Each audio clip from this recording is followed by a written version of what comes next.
Os últimos dois lançamentos de placas gráficas, tanto da AMD como da Nvidia, foram um bocado falhados. A Nvidia lançou a RTX 4060 Ti, a AMD não foi muito melhor, lançou a placa que eu trago aqui hoje, que é uma RX 7600, neste caso a MSI Radeon RX 7600 Mac 2X Classic 8 GB OC, é um nome extremamente comprido e tem logo no nome um dos grandes problemas, que é os 8 GB de memória VRAM. Esta placa tem um boost clock de 2695 e na prática vai se situar nesta velocidade quando estamos a jogar, o que é no fundo a mais importante. Tem 2048 Stream Processors, 8 GB de memória GDDR6 a funcionar a 18 GB por segundo num bus 128 bit. Tem 32 MB de Infinity Cache, tem um consumo na ordem dos 165 watts e a fonte aconselhável é de 550 watts. Vamos então agora aqui a um unboxing rápido. Logo aqui por cima temos algumas informações sobre garantia e um pequeno guia de instalação que nem vale a pena vermos muito, temos também aqui um código QR para visitarmos um local na internet onde vamos ter acesso às especificações desta placa gráfica e depois aqui dentro do saco anti-estático temos a nossa placa gráfica aqui com duas ventoinhas e aqui de lado temos uma ligação power de 8 pinos.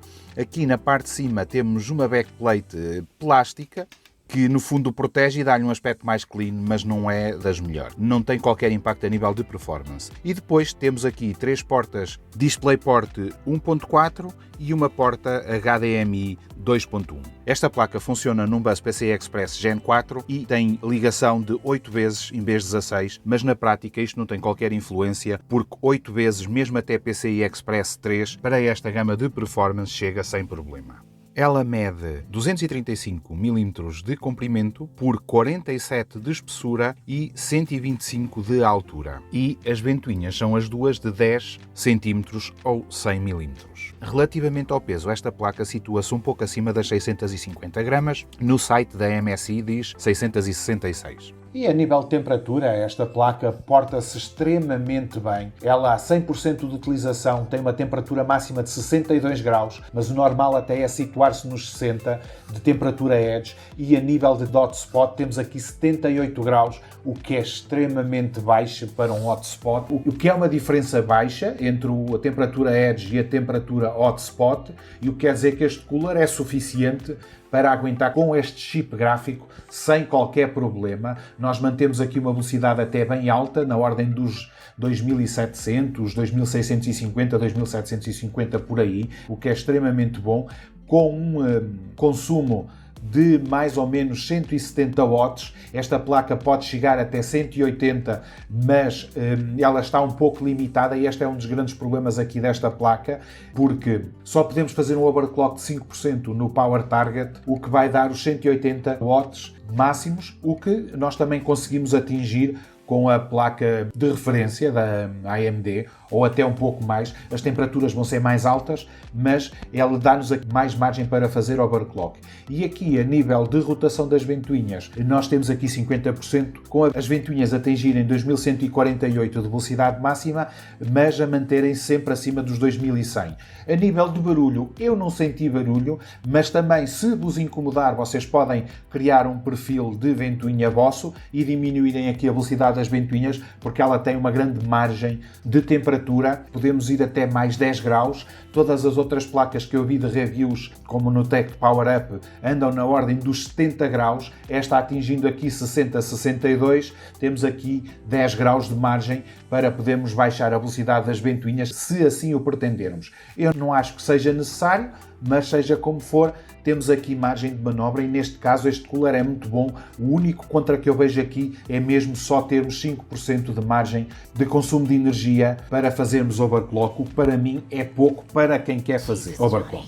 Eu na review desta placa gráfica optei por não fazer grandes benchmarks, porque dos meus vídeos é a parte menos vista e então o que eu vou fazer, vou mostrar aqui algum gameplay de alguns jogos que saíram recentemente e depois vou lançar um vídeo com os benchmarks e vou deixar futuramente a ligação para esse vídeo aqui num cartão e também na descrição.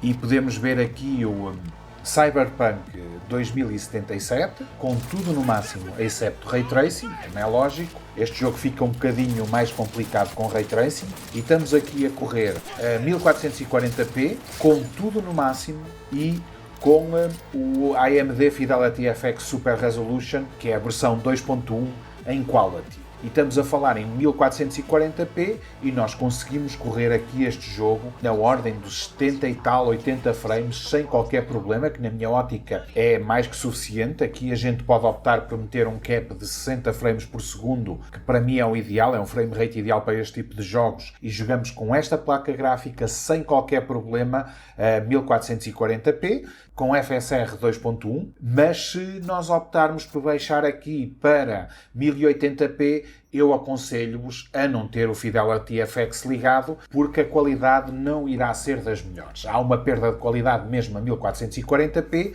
mas para mim, a 1440p, se vocês tiverem um monitor que suporta essa resolução, mesmo assim, com Fidelity FX é preferível a 1080p. Eu acho que a qualidade de imagem é melhor. Se tivermos o Fidelity FX ligado, temos aqui frame rate como tudo, na ordem de 130, 140, até mais frames por segundo, mas eu acho que há uma perda de qualidade considerável de imagem, e então a 1080p eu aconselho a terem o Fidelity FX desligado, mas a nível de frame rate, para essa resolução, neste jogo também não vão ter qualquer problema. O jogo vai correr muito bem mesmo. Depois, se passarmos aqui para o Far Cry, isto a 1440p também, nós vamos ter aqui uma média de 60 frames, às vezes baixa um pouco, mas mantém-se muito perto dos 60 frames, isto sem FSR, porque aqui neste caso o FSR é o 1.0 e eu acho que o 1.0 tem muita perda. Neste caso, este jogo temos tudo no máximo, nós podemos aqui baixar as definições um pouco e temos 1440p com 60 frames constantes, basta baixarmos algumas definições, aqui está tudo no máximo, mas se nós passarmos para 1080p, com tudo no máximo na mesma, vamos ter aqui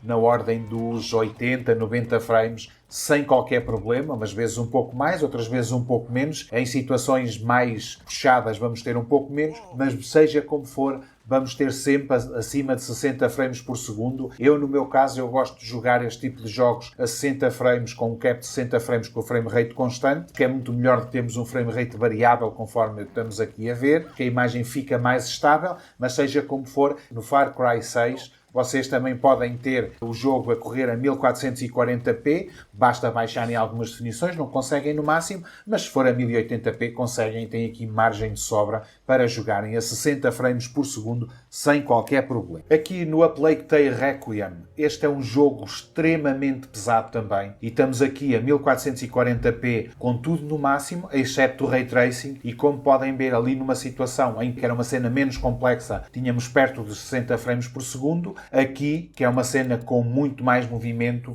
nós vamos ter abaixo dos 40 frames, o que para mim não é um frame rate que seja jogável todo, acho que é um frame rate muito baixo. Se nós trocarmos aqui para 1080p, este é mais um daqueles jogos que, se for jogado a 1080p, com algumas definições sem estarem no máximo, vão ter uma jogabilidade muito boa. A 1440p, como não há FSR, não há hipótese, este jogo não vai correr mesmo bem. É mesmo um jogo para se jogar a 1080p. Mas seja como for, esta placa gráfica eu aconselho para 1080p. 1440p é um bocadinho já estar a pedir demais esta gráfica, e principalmente da memória. E nós já vamos ver aqui uma situação a seguir, que é no Resident Evil 4, em que se nota que o jogo corre bem, com tudo no máximo. Nós conseguimos nesta cena, que é uma cena que não é muito complexa, um frame rate acima de 60 frames por segundo, sem problema nenhum, como já vamos ver aqui numa outra cena, que é uma cena mais detalhada, mais complexa, que pede mais memória, e aqui, se vocês virem, está aqui um grande problema, mas também tenham atenção que nós temos aqui as texturas no máximo, mas como podem ver, nós estamos a atingir o máximo da memória, e aqui nesta zona 1440p com tudo no máximo não estamos a conseguir 60 frames, mas quando vamos chegar aqui o frame rate está a baixar imensamente, e isto é devido a estarmos a atingir o máximo dos 8 GB de memória VRAM. E esta situação tanto se manifesta nesta zona aqui, 1440p, como a 1080p não há hipótese. Nós temos aqui as definições todas no máximo, sem utilizarmos o Fidelity FX Super Resolution. Vocês podem ver aqui e estamos a atingir o máximo da memória RAM. Nós, para conseguirmos ter um frame rate estável, mesmo até 1440p, porque esta placa gráfica quase que dá, nós tínhamos que baixar aqui a qualidade das texturas. Como podem ver aqui, mesmo com o Fidelity FX, não estamos a ter uma grande melhoria. O jogo é muito intenso e só baixando mesmo a qualidade das texturas é que nós vamos conseguir ter um frame rate aceitável. E como vocês podem ver aqui, baixando as texturas já está um bocadinho melhor. Já temos aqui mais, mas chegando aqui a esta parte, ele começa outra vez a cair o frame rate, porque estamos a atingir outra vez o máximo da VRAM e acaba por baixar. Mais aqui, vocês estão aqui a ver, já estamos a atingir o máximo, chegamos a esta zona aqui e com as definições agora já está um pouco melhor, já está mais estável, mas mesmo assim ainda baixa um bocadinho e isto não tem muito a ver com a performance da placa gráfica, tem a ver mesmo com a limitação da VRAM, o que é uma pena e nota-se aqui quando há aqui um loading muito grande e depois estabiliza e já temos aqui 90 frames, por isso a placa gráfica aguenta, a VRAM é que é muito pouca e é por causa disso que eu nestas situações aconselho a AMD RX 6700 com 10 GB, tem o mesmo preço que esta placa e acaba por ser melhor porque tem mais 2 GB de RAM. No futuro também não irá ser suficiente, mas entre comprar uma ou outra agora por 300 euros, eu aconselho a RX 6700. Só para vocês terem ideia, nesta mesma cena, com a minha outra placa gráfica, apesar de ainda dizer aqui RX 7600, esta já é a minha RX 7900 XTX, com 24 GB de RAM, e nós aqui já estamos a utilizar quase 16 GB de RAM de memória, e se ligarmos aqui o Ray Tracing para a AI, aqui no mesmo sítio, como podem ver, já temos 17, quase 600, e há em certas zonas em que se aproxima dos 18 GB de memória a VRAM utilizada, o que realmente é muito e que prova um pouco que se vocês quiserem ter os jogos a correr no máximo, com as texturas com maior qualidade, têm que ter no mínimo 16 GB de RAM, mesmo a 1440p. Aqui um dos últimos jogos também que eu vou mostrar é o Star Wars Jedi Survivor e como vocês podem ver aqui, a 1440p com tudo no máximo, nós temos aqui na ordem dos 54, 55 frames e aqui ainda não estamos a atingir o máximo da memória RAM. Aqui será a mesma placa que não está a aguentar. Baixando aqui algumas definições, nós vamos conseguir jogar este jogo em 1440p. E aqui está uma coisa, eu não entendo muito bem. Digital Foundry continua a dizer que este jogo ainda não está em condições, que ainda não está otimizado, e nós estamos aqui numa das partes em que o jogo mais problemas tinha e já estamos aqui a correr o jogo relativamente bem com esta placa gráfica a 1440p, com as definições todas no máximo, sem Ray Tracing. O Ray Tracing aqui também não é muito importante e acaba por não ser também significativo. Se nós passarmos para 1080p, temos aqui entre 70 a 80 frames por segundo, isto a correr o jogo com as definições no máximo e como podem ver temos aqui uma jogabilidade muito agradável para uma placa gráfica que não é muito cara num jogo que toda a gente diz que está a correr muito mal. Eu já há algum tempo que venho a dizer que o jogo já é muito bom, as otimizações que foram feitas já são suficientes para nós jogarmos este jogo sem grandes problemas, com um frame rate muito bom numa placa que não é das melhores.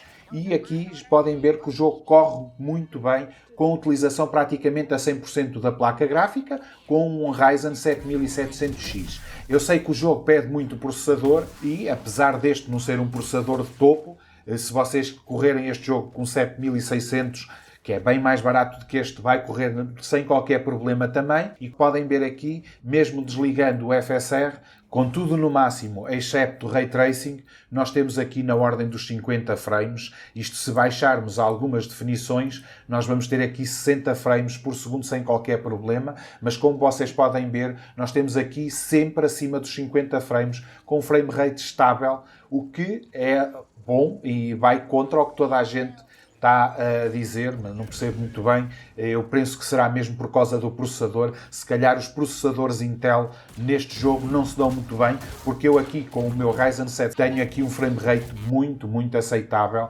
Bastava baixar aqui uma ou duas definições e sem FSR nós tínhamos aqui 60 frames por segundo sem qualquer problema.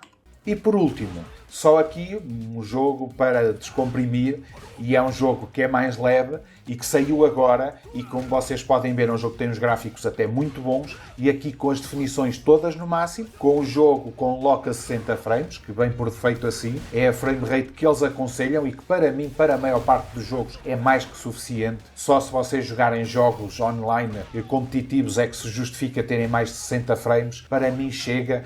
Por exemplo, eu tenho aqui um outro membro do canal que gosta de jogar a 120, ele habituou-se a jogar a 120, mas para mim 60 frames por segundo é suficiente para quase todos os tipos de jogos, exceto jogos competitivos e talvez também first person shooters, mesmo sendo single player, convém termos um bocadinho mais de frame rate. Mas para mim, e como podem ver, houve aqui umas quebras, mas não é por causa da placa gráfica, é o jogo em si, porque a placa gráfica está com uma média de 60% de utilização, sem qualquer problema, e é mesmo só para mostrar que mesmo jogos mais recentes também correm bem, com tudo no máximo, a 1440p, e aqui nem sequer vale a pena mostrar 1080p, porque este jogo corre a 60 frames, e a 1080p só vai fazer com que a gráfica fique mais desocupada. É realmente uma performance muito boa para uma placa que custa na ordem dos 300 euros. E tendo em conta a performance desta placa, ela para o preço não é muito má compra. Tem um pequeno contra no mercado em que existe a RX 6700, que acaba por ter um pouco mais de performance que esta placa gráfica e tem 10 GB de memória VRAM e também 80 MB de Infinity Cache, o que acaba de ser uma placa que é um pouco mais aconselhada para 1440p. Esta aqui, a RX 7600, é aconselhada para 1080p e há alguns jogos, como eu mostrei, que correm bem até 1440p, mas no fundo vocês vão estar limitados pela memória RAM e acaba por ser um problema que agora a 1080p não se manifesta, mas quem comprar esta placa para ter durante 4 ou 5 anos, nessa altura já vai dar conta que a memória é curta. Como eu já tenho vindo a dizer várias vezes, para mim a memória RAM aconselhável é 12 GB para 1080p, 16 para 1440p e 20 ou 24 para 4K. É a memória aconselhável e com o lançamento dos próximos jogos em Unreal Engine 5, isso vai-se notar muito, mas muito mesmo. No caso em particular desta placa, o cooler é muito bom para o chip, aguenta o chip perfeitamente, com temperaturas muito baixas, não é muito ruidoso, mas se vocês acharem que o barulho é um pouco incomodativo, podem criar um perfil de ventoinha no Afterburner, por exemplo, ou até nos drivers da AMD, também são muito bons para isso, e baixarem um pouco a velocidade da ventoinha, fazendo aumentar um pouco a temperatura, mas que não tem qualquer influência. Esta gráfica tem no mínimo dos mínimos 10 graus de margem para vocês poderem baixar a velocidade das ventoinhas e a temperatura até aumentar até 10 graus sem qualquer problema, por isso vocês conseguem ter isto a níveis inaudíveis. Eu, em relação às ventoinhas da minha caixa, não dei conta, mas seja como for, vocês podem baixar o barulho da placa gráfica. É uma placa gráfica que eu aconselhava comprar se ela custasse na ordem dos 250 euros. Acho que seria uma boa compra. Por volta dos 300, que é um bocadinho puxado, por tendência, as placas gráficas da AMD vão baixar de preço e se esta placa descer até aos 250 euros, antes de haver outros lançamentos, como é lógico, ou de haver alguma mudança no mercado, essa será uma boa compra. Pessoal, já sabem como é, se tiverem alguma dúvida ou precisarem de algum esclarecimento, podem colocar aí nos comentários que eu vou estar sempre pronto a ajudar-vos e gostem, comentem, subscrevam o canal e até breve.